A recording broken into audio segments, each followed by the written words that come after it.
Live from New Delhi, you're watching DD India Live, India's voice to the world. I'm Ramesh Ramachandran. Coming up in the next 30 minutes. Death toll in Spain's floods rises to 158. More troops deployed to help the search for the missing. Botswana's ruling party ousted after election, ending 58 years in power.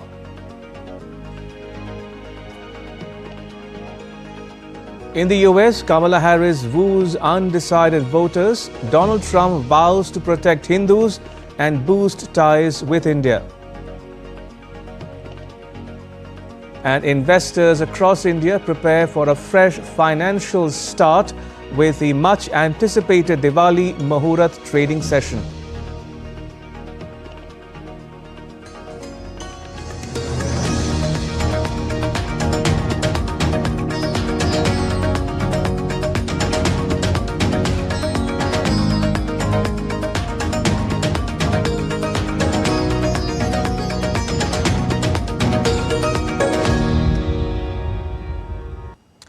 Just days ahead of the presidential election in the US, poll fever goes high in the country. Both Donald Trump and Kamala Harris campaign in the western part of the country, crisscrossing the key swing states.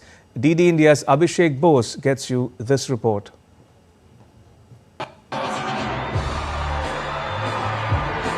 As the voting day approaches in the United States, Kamala Harris and Donald Trump remain in neck-and-neck competition. Both Trump and Harris campaigned in the western part of the US and key swing states like Arizona and Nevada.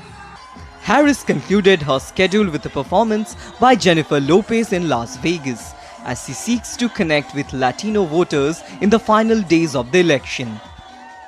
Right now, we are on the brink of an election that demands a choice. A choice between backwards and forwards, a choice between the past and the future, a choice between divided and united.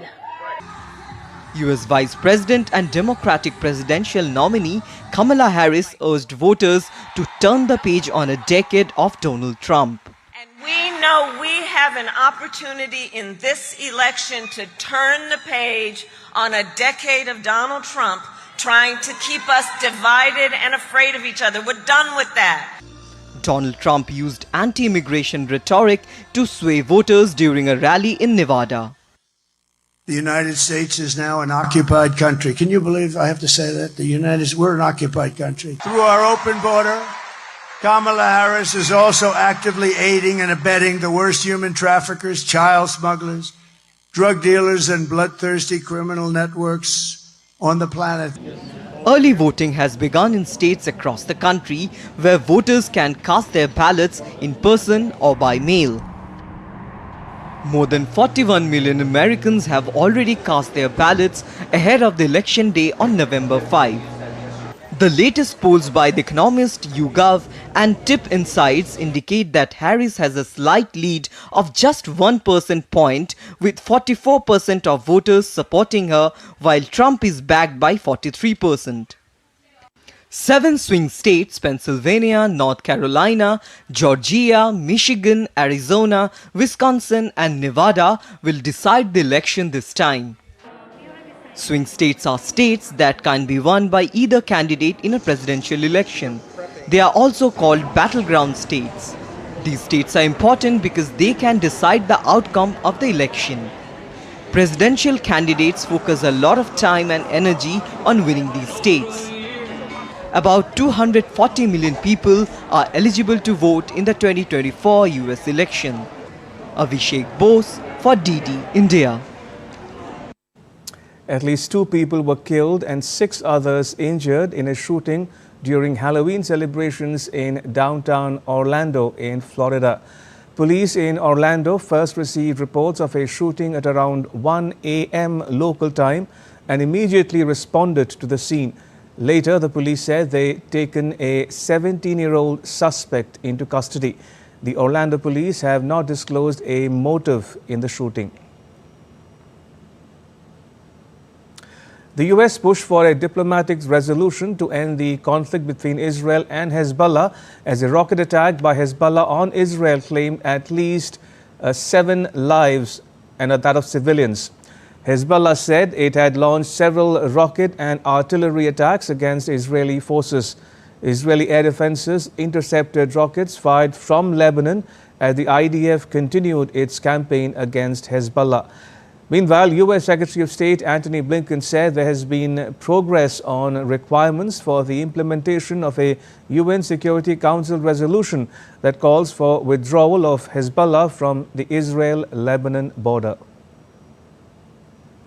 This would be the basis of a diplomatic resolution to the crisis. It's important to make sure that we have clarity, both from Lebanon and from Israel, about what would be required under 1701 to get its effective implementation.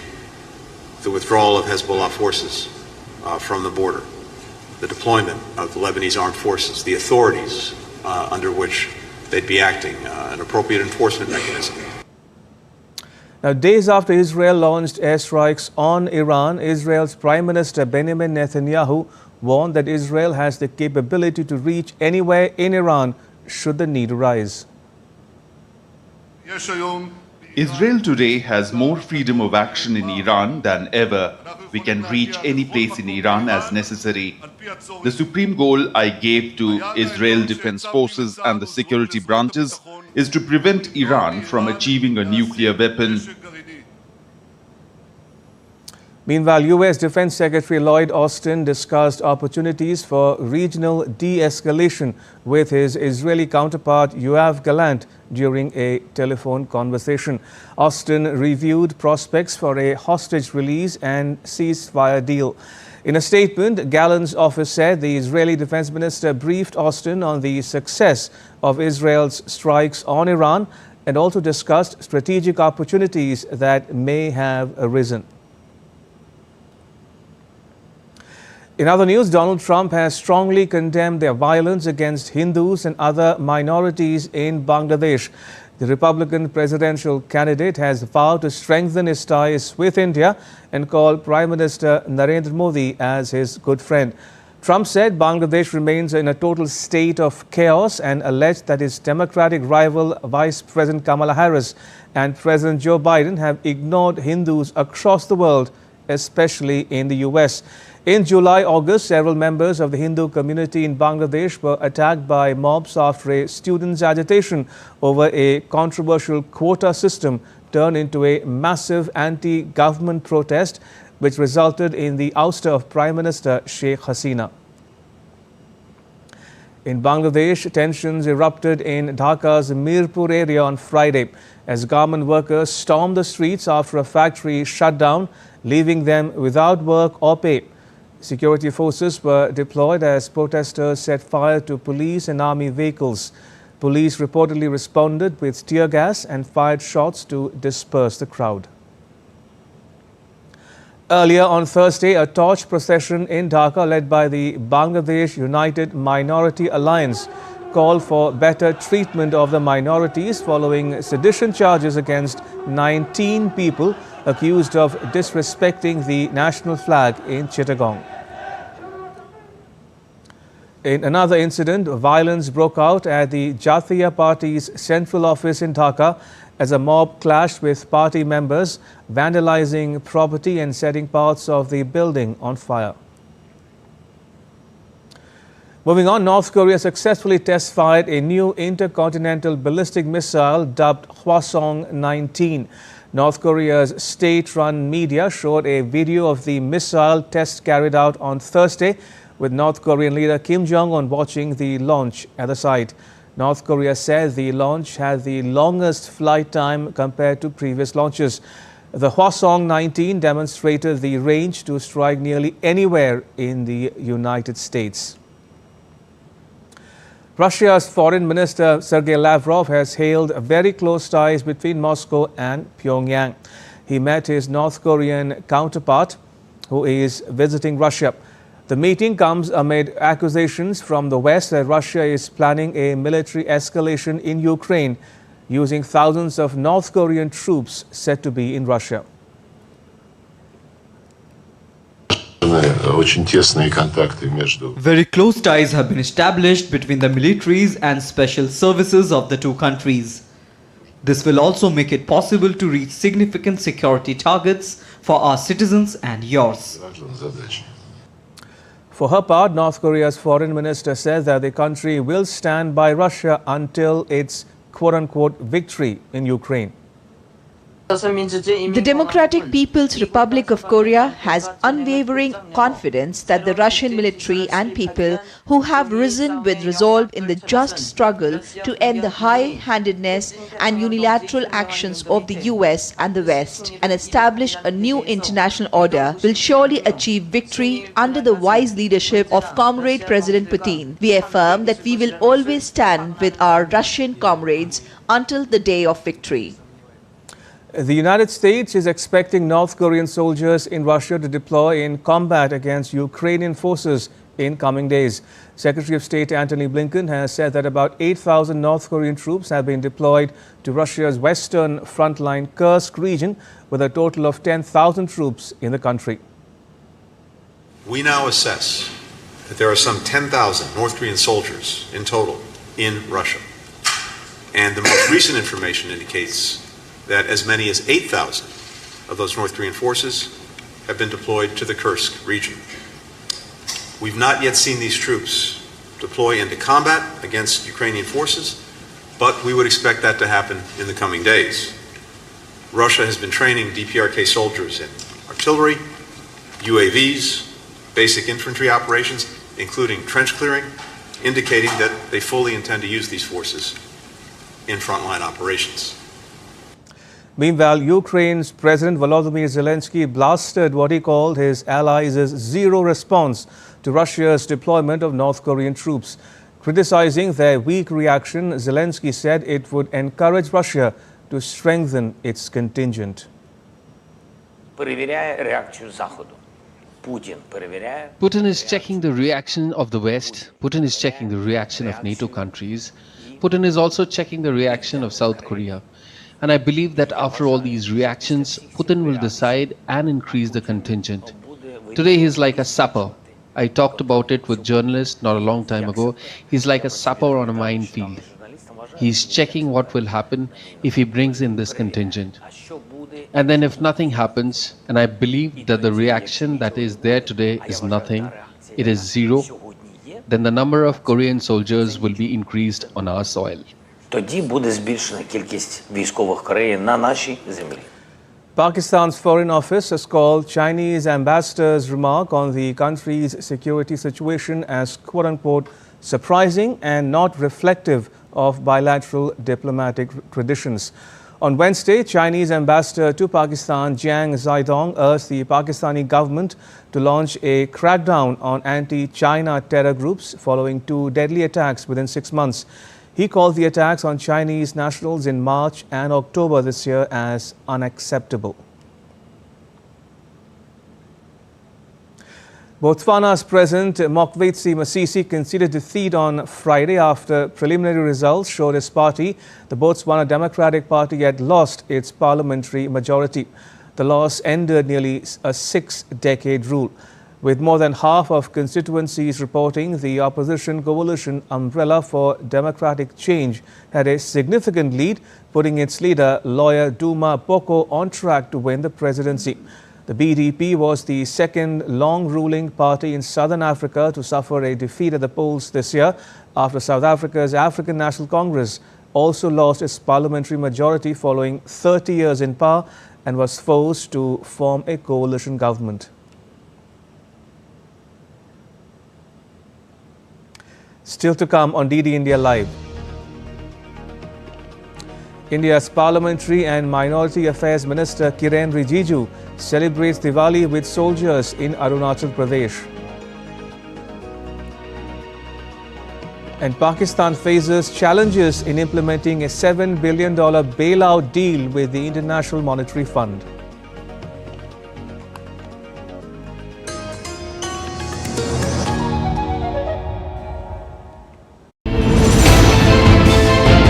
Geopolitics and trade deals.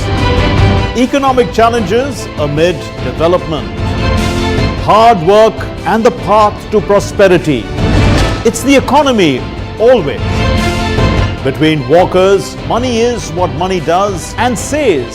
Supply creates its own demand. Between the bulls pulls and bears tears. When supply chains globalization and India rises to the podium. We'll get you centered with the economic brief at 8 p.m. every Thursday on DD India.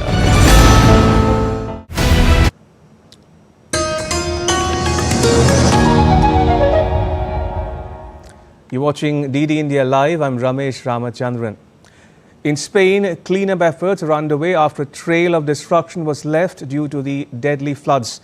Teams from Spain's military emergency unit started cleaning up highways near Valencia 3 days after the flash floods that killed 158 people.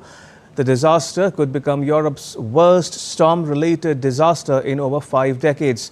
A year's worth of rain fell in 8 hours in parts of the Valencia region on Tuesday.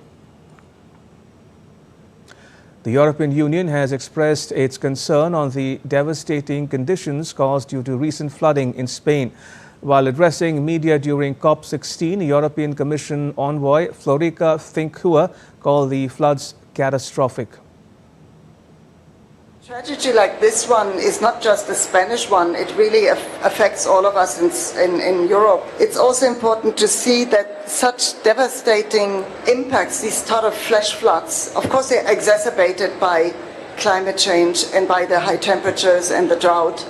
But all of this is also because of the drought, again, then biodiversity has been lost. So it's an illustration of what is going wrong for the moment in the world. Typhoon Kongray made landfall in China's eastern coastal areas as it weakened into a tropical storm on Friday. People were evacuated from coastal areas and fishing boats were docked. Torrential rain and strong gales caused by the typhoon lashed the Chinese city of Shanghai. All ferry services in the city were suspended. High-speed train services were also affected. Taiwan cleaned up the debris on Friday, a day after powerful Typhoon Kongray swept through the island. Workers raced to remove debris, removing trees and damaged structures on Friday as locals called on authorities to look into prevention mechanism in case another disaster hits. The fire department put the death toll at 2. One person who was struck was hit by a falling tree in central Taiwan and another in Taipei who was hit by an electricity pole. Authorities also reported 515 injuries.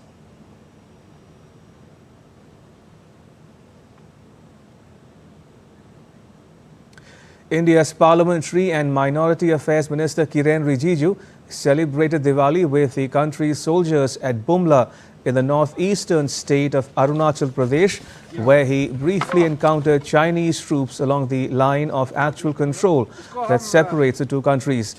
Sharing his experience on social media, Rijiju expressed pride in India's border development. During his visit, he left a marker with his name and date at a designated point in a military post.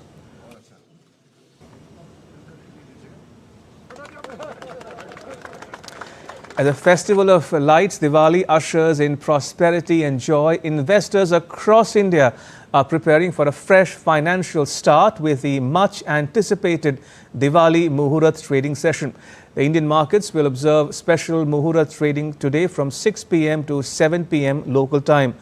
Muhurat trading is a special 1-hour trading session conducted by the BSE Sensex and the National Stock Exchange on Diwali, marking the start of the Hindu New Year. It allows traders and investors alike to make auspicious investments, believing that it brings wealth and prosperity for the coming year. Stocks are often picked for their long-term potential, and the session is marked by a festive and optimistic atmosphere on both exchanges, symbolizing new beginnings and financial growth. And joining me from Mumbai is my colleague Shama Mishra. Shama, how are the markets looking at the start of the Hindu New Year? What's in it for investors?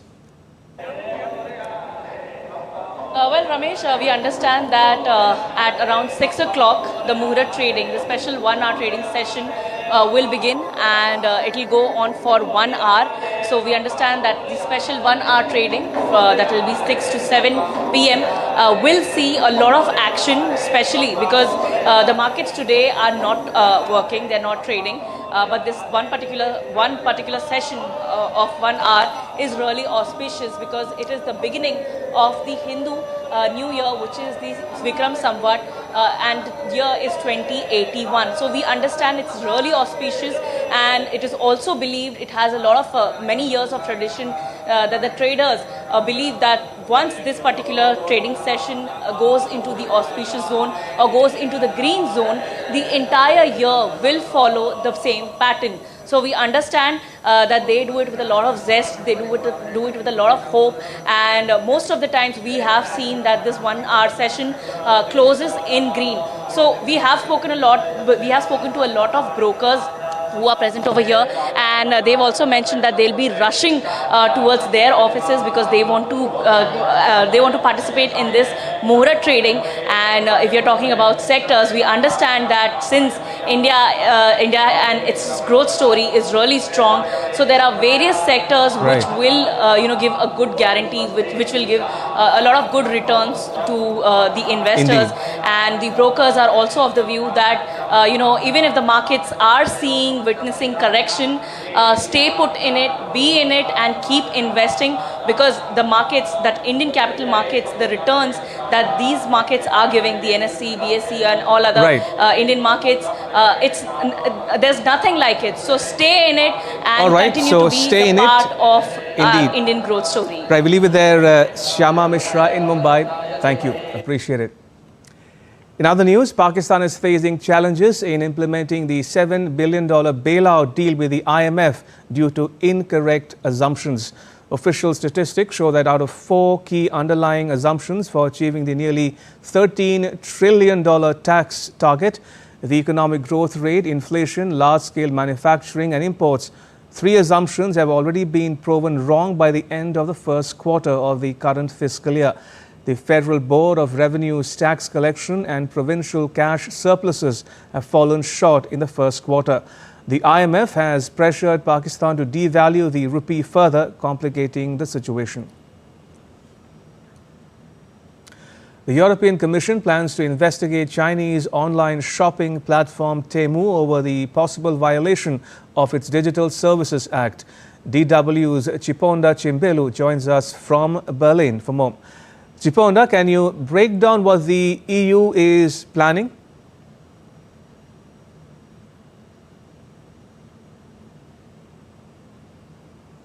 Thanks for having me.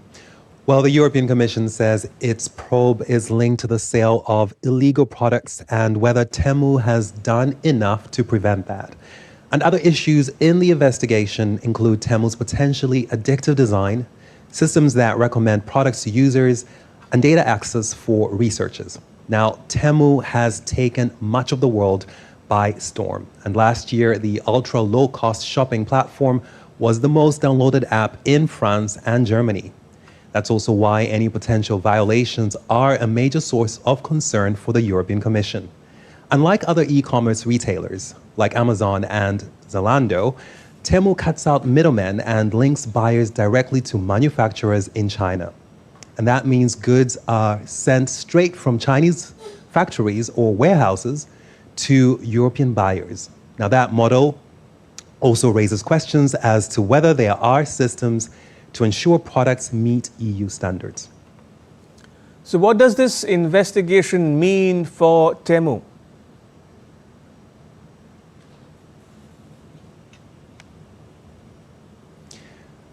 Well, the company could be fined as much as 6% of its annual revenue if Brussels finds that Temu violated the Digital Services Act. And the Chinese company has reportedly said that it will cooperate with EU regulators. And depending on the findings of the investigation, Temu may also be forced to review its business model to ensure it can comply with EU rules. That, of course, may be welcome news, not just for the platform's competitors, but also for other industries. Now, earlier this year, Reuters had reported that Temu was sending around 4,000 tons of goods a day around the world from China. The platform has, of course, been taking up a big chunk of the available air cargo space to move all those packages, and it has pushed up shipping costs and created capacity shortages. And because of the amounts that people are buying, there are also concerns about waste in the EU. Of course, that is not just a problem caused by Temu, but also other e-commerce platforms that sell products very cheap. Chiponda, thank you. Chiponda Chimbelu reporting there from Berlin. Right, moving on, Diwali, the Festival of Lights, illuminated various US cities this year. Immersed in hectic electioneering, the festivities were a welcome break, especially for the Indian American community. DD India Shubhendu Ghosh visited a temple in Atlanta, Georgia to participate in the Diwali celebrations. Diwali was a great occasion for the Indian American community to come together in the spirit of festivities across the United States. In Atlanta, Georgia, special prayers, feasts and fireworks were organized at the popular Ambaji Mandir. The temple, built in a traditional style, is a major place of worship, devotion and congregation for the community. Diwali now in the United States has been celebrated throughout the country. Even the government, US government, the school systems, everybody now understands what Diwali is, and it's been celebrated throughout the country. Devotees in their traditional attire throng the temple on Diwali evening to participate in pujas, rituals and get darshan of the gods and goddesses. This is my first Diwali celebration. The temple is so beautiful and all the people so beautiful. And my understanding is it's lights and celebration and prosperous new year. So this is like a nice time to come back home to celebrate. Diwali is very precious occasion in the whole year. I am here celebrating Diwali not for the first time. I had the opportunity to spend time with colleagues in India, in Ahmedabad for Diwali several years ago. So I'm very much looking forward to celebrating again tonight. Diwali here in Atlanta, Georgia especially. I'm 25 years old, and ever since I've been a kid, we've been a part of this community because they have so many great programs here at Ambaji USA Sri Shakti Mandir. It's just something special because end the year out strong and start the new year even stronger. Prosperity, everybody. We are very happy to celebrate, especially in the United States. This is really like touching to our hearts. A magnificent fireworks show was also organized at the temple premises. People lit crackers and enjoyed themselves with friends and family in true festive spirit. Just like India, Diwali was celebrated with great religious fervor here in America. The puja and celebrations at Ambaji Temple created a mini India, a home away from home. With camera person Jashankar, Shubhendu Ghosh for DD India in Atlanta. And with that, it's a wrap on this edition of DD India Live. You can get all the latest news and updates on the DD India mobile app. It's available on Android and iOS platforms. You can scan the QR code on the screen to download it. Let us know your thoughts on the news of the day. You can connect with us on Facebook, X and Instagram. You can also check out our website ddindia.co.in. We'll be back with more news as it breaks here on DD India. I'm Ramesh Ramachandran. To all of us here in New Delhi, thanks for watching DD India Live.